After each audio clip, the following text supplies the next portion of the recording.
Would I be the a-hole if I don't share my inheritance with my half-siblings?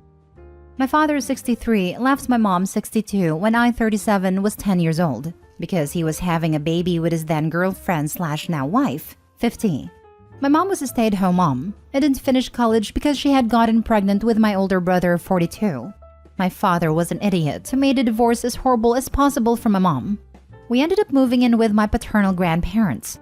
He was their only child and they were disappointed in him. They helped my mom go back to school, and once she finished school, she wanted to pay them back, but they wouldn't let her. They also basically disowned my father. He was invited over for Thanksgiving and Christmas, but that was about it. They did love their other grandchildren though. They always provided gifts and contributed to their education.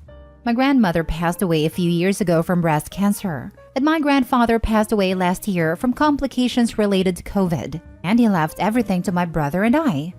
It wasn't a huge estate, and it's not life-changing money because both my brother and I are well established in our careers. They left my father $500, and the lawyer explained that it was a way of avoiding him being able to challenge the will. They also left each of my half-siblings $10,000. My brother and I each got over $100,000. My grandfather said that since my brother and I had grown up without a father by his choice, but his other children had, then he felt this was fair. He also left my mom his house and some money. She had been taking care of them for a long time and they never stopped thinking of her as a daughter. My father approached my brother and I recently, saying that his other kids are struggling with their finances and that we should split everything with them since we really don't need the money. He also tried to get my mom to renounce her inheritance, but she just laughed in his face and asked for all the child support he owed. I get that it's not my half-siblings' fault, but they had a dad to take care of them growing up and we didn't. So neither my brother and I agreed to share. Now my father, his wife, and all my half-siblings are calling us a-holes for being so greedy and not helping them through the hard time they are going through. Am I the a-hole? Edit. Yes, $100,000 is a lot of money. When I said it wasn't life-changing, I meant that I would still have to work for a living and we would still have to save from retirement. Now for the top comments. Not the a-hole. You know that your sperm donor isn't going to leave you or your brother anything when he does.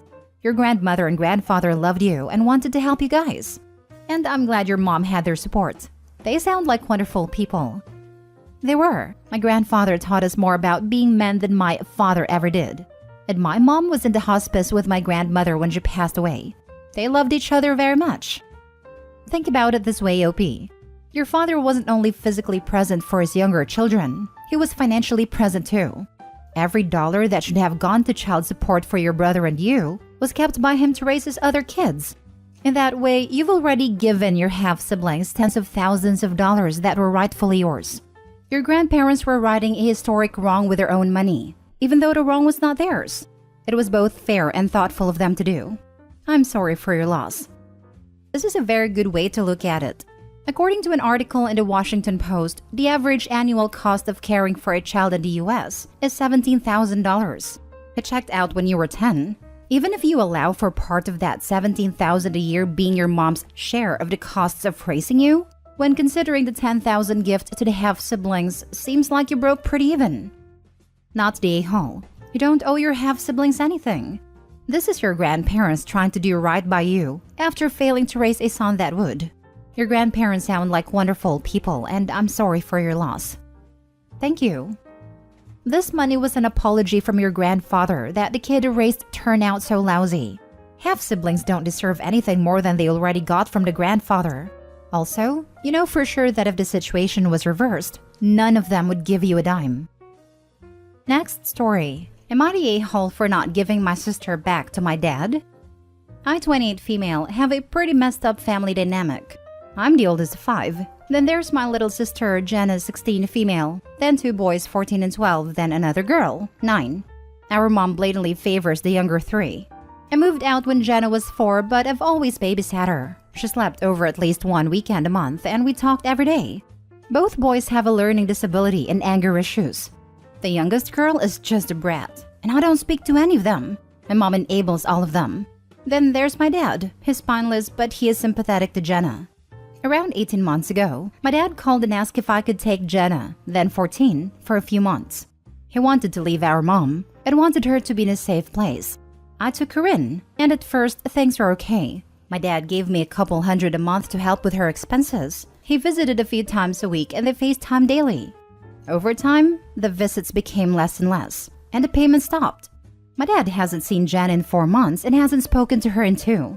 He's also gotten into arguments with me about me moving Jenna to a school closer to me and openly judges my parenting.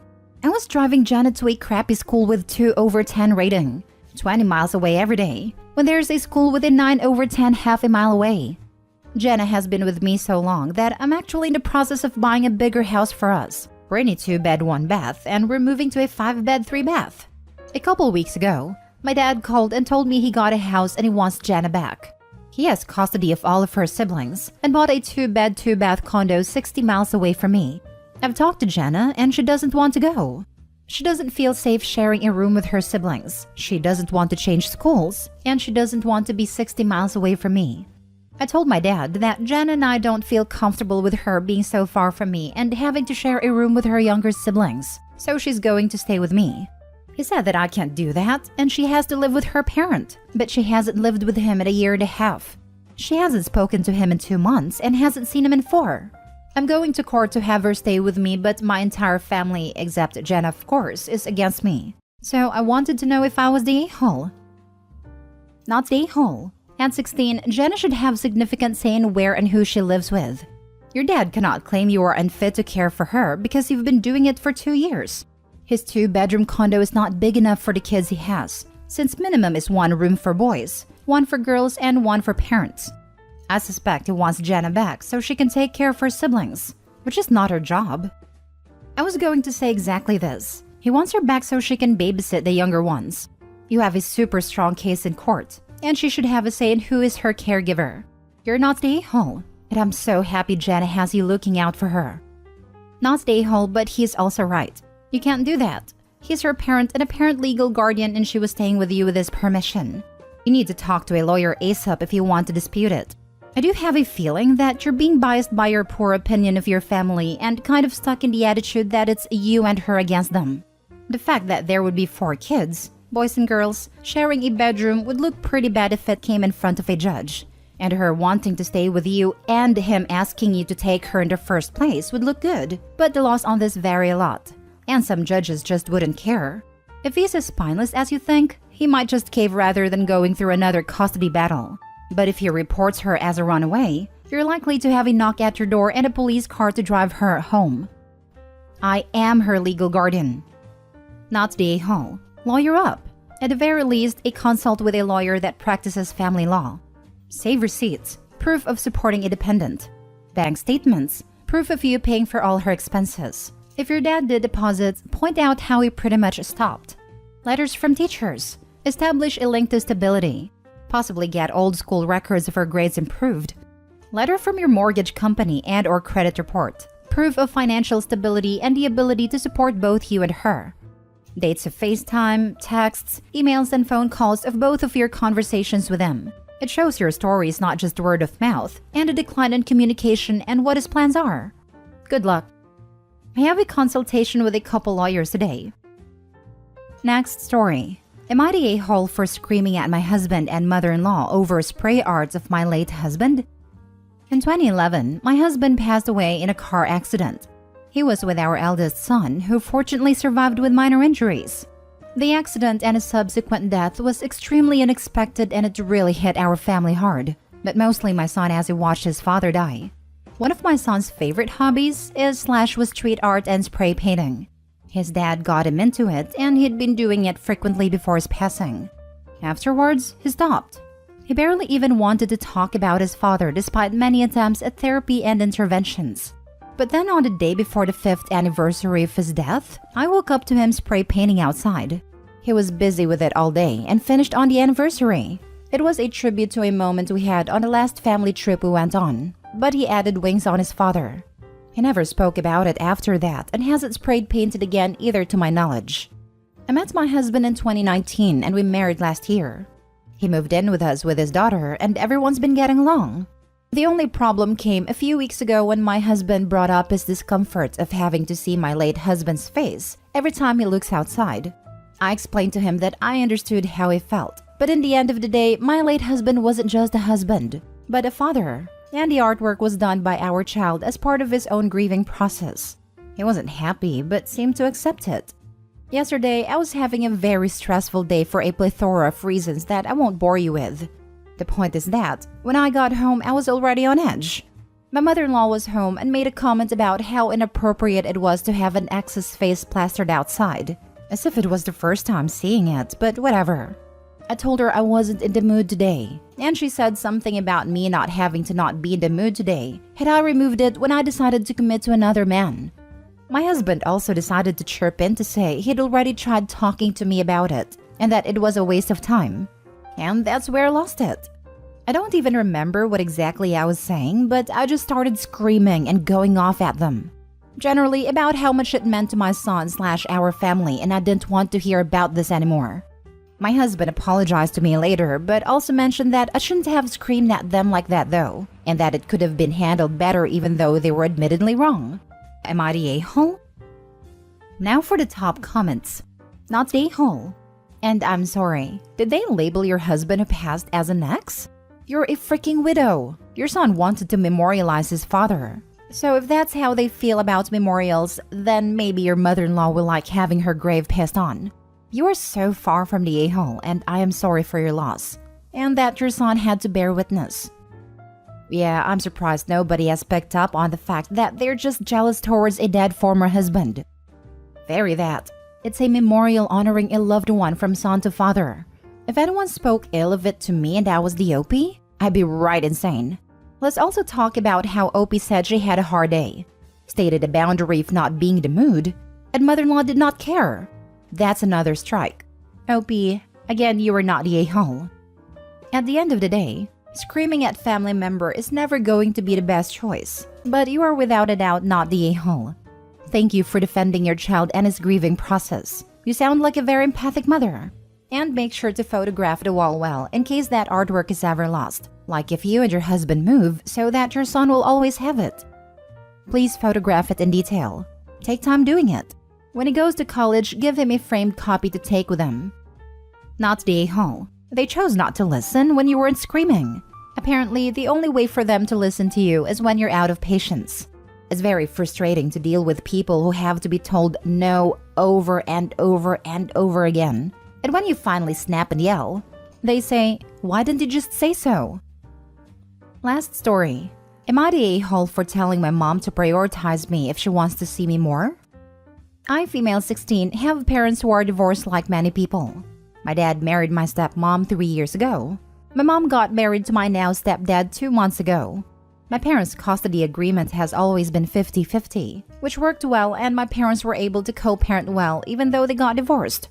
Before my mom married stepdad, we lived in a cute 2-bedroom apartment. It was small, but I liked it. Both mom and I had our own space. But once mom and stepdad got married, my mom moved into his house. Now, stepdad has twin daughters, 8, and due to family issues, they live with him full-time. Stepdad has 3-bedroom house. When I first went to stay at my stepdad's place, I was informed I have to share a bedroom with my stepsisters who are 8. When I said I thought there were 3 bedrooms, I was told that the other room is my stepdad's man cave. I was willing to try staying in a room with the twins, and I tried for a whole month. It just didn't work. They go to bed earlier than me, and I have no privacy, which is nice to have as a teen girl. I asked my stepdad if we could make the other room as a bedroom for me, and he just said he needed the space. So, I told my mom I'm going to start staying more with my dad. I visit mom 3 to 4 times a week. I go over to my mom's on weekdays when I get off of school and stay over there until 10:30 p.m. So I'm over there for quite a few hours, and when I'm there on weekends, it's longer. Recently, my mom has been complaining that she barely sees me anymore.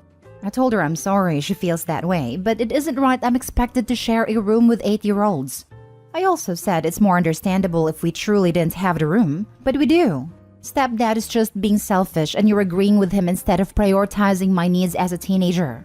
Mom got upset. Stepdad ended up calling me selfish and an a-hole, saying kids share rooms all the time. Your stepfather is calling you selfish? Well, that's rich. Your mom should have advocated for you before she ever agreed to marry or move in with a guy. Not the a-hole. Your mom and stepfather are. I 100% agree. Stepdad agreed to marry your mom knowing there'd be 3 kids in his house now, which means some sacrifices, including getting rid of his man cave, not the a-hole. The fact that it's not even a home office, but his damn man cave is upsetting. And if this is a house, then there is a good chance that there is a yard, which means he could put up an insulated shed and have a true man cave. Not the a-hole OP. If your mom tries to fight this in courts, let your dad get full custody.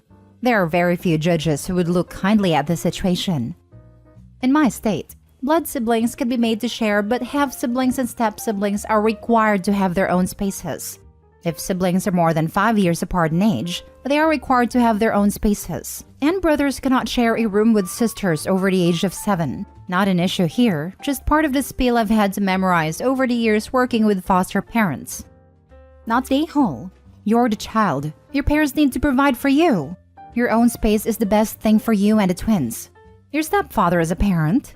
He's being selfish and irresponsible.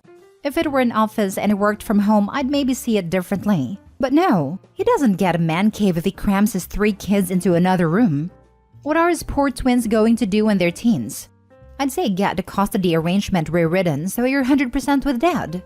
I can't see a family court letting the man cave slide. Mom and stepdad may be afraid that if that happens, she will have to pay child support. And most judges will listen to what a kid this age wants. I wouldn't be surprised if she has to babysit the 8-year-old twins a lot.